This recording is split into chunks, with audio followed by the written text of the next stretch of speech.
Okay. Try to do a cool new intro. What do you guys think? I just spat everywhere. Okay, so I'm showing up today. I really did not want to make this video today. I've actually been super sick for the past almost 2 weeks now. That's why my last video was a little bit late, because I've been in bed. I've been ill. I've been down with the sickness. But no, honestly, I've been super sick. I'm starting to feel a little better. You can kind of probably hear it in my voice. I actually didn't have a voice 2 days ago, so here we are. We're showing up. We got this. So this is technically episode 2. We did like an episode 1 and a 1.5 earlier, so I think my husband said this side. You can probably hit a link up here to watch the previous video in case you haven't seen that. I just wanted to make a little comment. Pretty excited. We got a little community going. My goal was 10 subscribers. We have, I think, like 14 or 15, which is super exciting. Probably a lot of people are thinking like, why is she so excited about 15 subscribers? That's not that many, but you know, when you're starting from scratch, it's pretty cool. It's really exciting. So thank you for listening in and subscribing, liking, commenting, and kind of listening to my story and going through this journey with me. So technically today is called episode 2. It's gonna focus a lot on my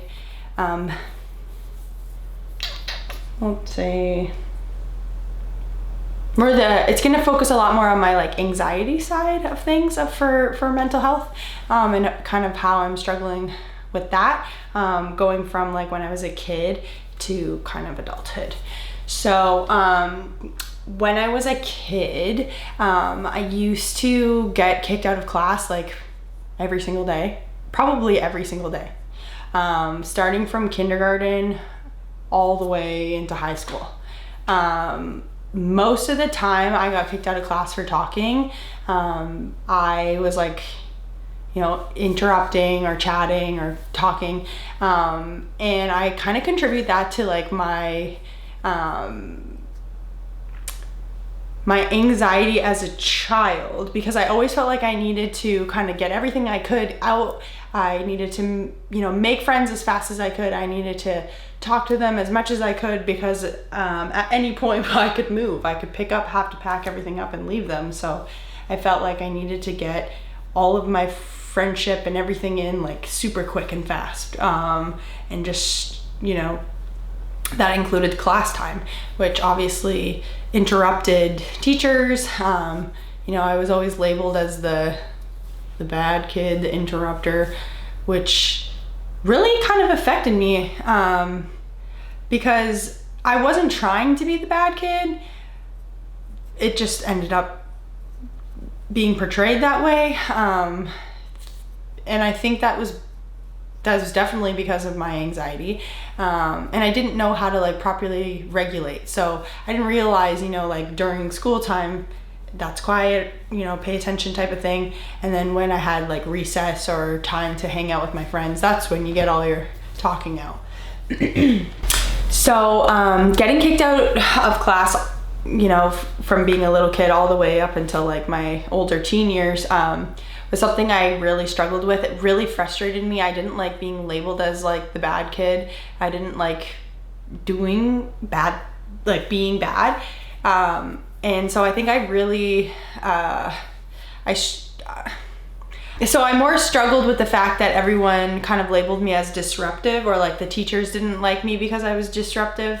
I didn't want to be labeled that way, because I really did love school and I loved learning, but I also just wanted to get, like I said, get everything out, do everything I could before I was going to be forced to pack up and move away again. So I feel like I got frustrated a lot, which kind of caused me to act out more, which I think got me in more trouble. So being disruptive made me, you know, labeled me as the the bad kid. But then, you know, the teachers didn't understand what I was trying to do. But then it wasn't for me to try to explain that either, because, you know, as a kid, you don't get taken, like, your word doesn't get taken for serious. Like, you are more like, you know, I'm the adult and you're the child and you have to listen to me, kind of thing. So I didn't really have a leg to stand on when I was a kid to try to explain my point of why I would do things. So then I think that turned into anxiety. And then as I got older, I would get more like confrontational about it. So like I would get kicked out of class and I would get like upset and like I would leave. I would drive my car home, or like I would get detention and I'd be like, I'm not going to detention. Like, I didn't do anything wrong. But I needed to realize that my behavior not only affected me, but also affected others. So as I got older, I think I realized my anxiety was attached to like not being able to get my point across, not being able to make friends fast enough so that before I had to move away, I got overwhelmed with homework. Like a lot of things would overwhelm me, and I was easy to get overwhelmed. I remember like lists were my best friend in school, because if I didn't have things written out, my brain would just repeat over and over, and I would just stress and get anxious about it for you know, until the task could be completed. Like, I'm always the kind of person who like, if like I want to get whatever task it is done immediately and not have to think about it anymore. But like, not everything in life can be done immediately, you know, sometimes things take time. So I think actually doing this channel is kind of giving me that kind of purpose. Like, you know, this requires like work and effort, and it's going to take time. Like, I'm not going to get a huge following or a community immediately. So that's why I'm trying to celebrate the little things. And I think that's kind of a plus for me. That's a yay. But like I was saying earlier, you know, today was a difficult day. Actually, my husband and I were having a difficult day, like just family life and life in general. So sitting down and actually doing this video feels really big for me today, because I didn't think I was gonna actually sit down and get going on this, because I was having a day. So I'm kind of proud of that as well. But back to the main point where we're going. As a child, I think I cared a lot. I cared so much about, you know, when the teachers would kick me out, I would get so upset, kind of thing. And then as I got older, I became more like closed off and like, I don't care anymore. And so like, if someone would wrong me, I would tell you. Like, I didn't hide anything. I didn't sugarcoat things. I kind of still am really like to the point. I don't like to have fluff on stuff. If you wrong me, like, see you later, cut you off, kind of thing. I don't give a lot of second chances. And that also has to do with the fact that I really had to make friends and make decisions quickly, because I didn't have the time to waste with people that weren't worth my time. So I definitely became really closed off. When I started college, like in Canada, I spent a lot of time in my room watching, you know, like Netflix or whatever, and just like not really grasping on to college life like I kind of should have. Obviously, you know, everything kind of made its way, and I did meet my husband, so I'm not awful upset about it, but like I could have experienced more in college. I could have enjoyed more of that time. I did eventually get a job, and I think that kind of took me out of my shell, which I think ultimately is the reason why I actually met my husband, because I did get out of that shell. I did kind of not so much got rid of that like cut off attitude, because I am still kind of very like, not judgy, but like when I meet somebody, if I get a bad juju, I'm not gonna put my time into the relationship, you know, because if I don't think that it's worth it, or if I don't think that person's genuine, I'm not going to keep going. And using my time, which I think is good and bad. I think I've become a little bit harder because of my anxiety, because I'm like, it's not worth me feeling anxious about something or someone if it's, not worth my time. So I think it can be a little bit good and bad. I think, good because I'm trying to protect myself, but bad because sometimes I miss out on opportunities or things because of either I'm worried or anxious about them, or I don't feel like the company is worth my time, which maybe sounds kind of bad, but I think it's important to protect yourself, because, people are looking out for themselves and not a lot of people look out for others. So, once I kind of broke out of that really super cut off and super like isolating, I still can get in those like stages to where I isolate myself and I don't want to leave the house. But I feel like I can sort of get out of them sometimes. Having a baby during the pandemic was probably one of my biggest like isolation events. I was really scared and didn't want to, endanger my baby. We didn't really know a lot about what was going on, so I was really scared.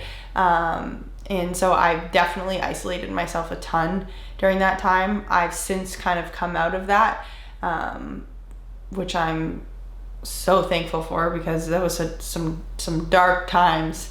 It did make me closer with my really close girlfriends. We put the effort into being friends with each other, and even though we lived far away from each other. So I think that was the one good thing that came out of those few dark years there. But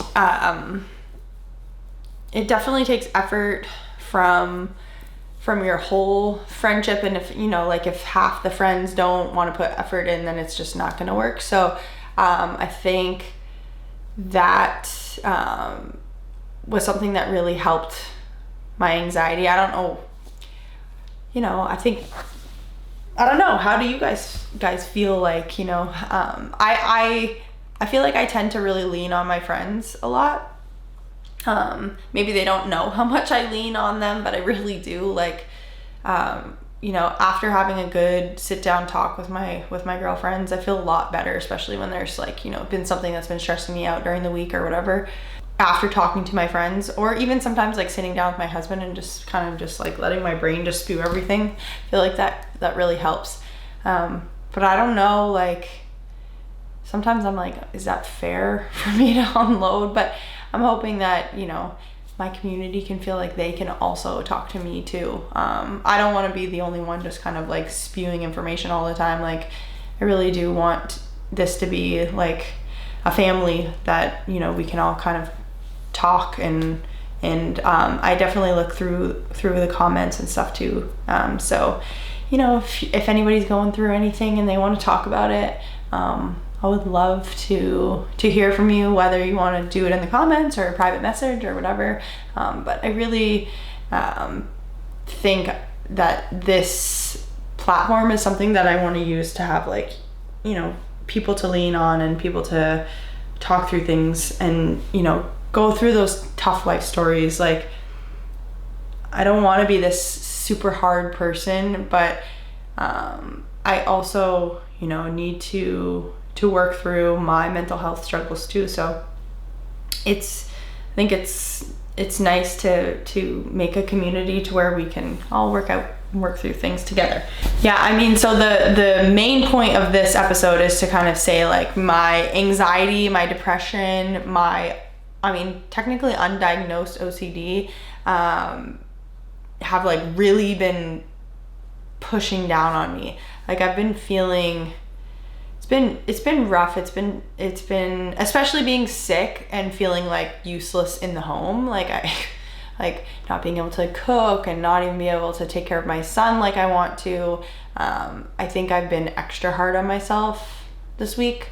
So I think showing up for myself today is really proving like I really want to work on my anxiety. I really want to work on my mental health struggles, but I'm just thinking like, I feel like I'm drowning, and it's scary to be like, okay, I'm just gonna drop everything and I'm jumping 2 feet into this pool, and I hope it works.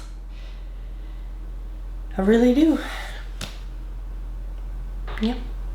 All right, well, I hope to see you guys next week.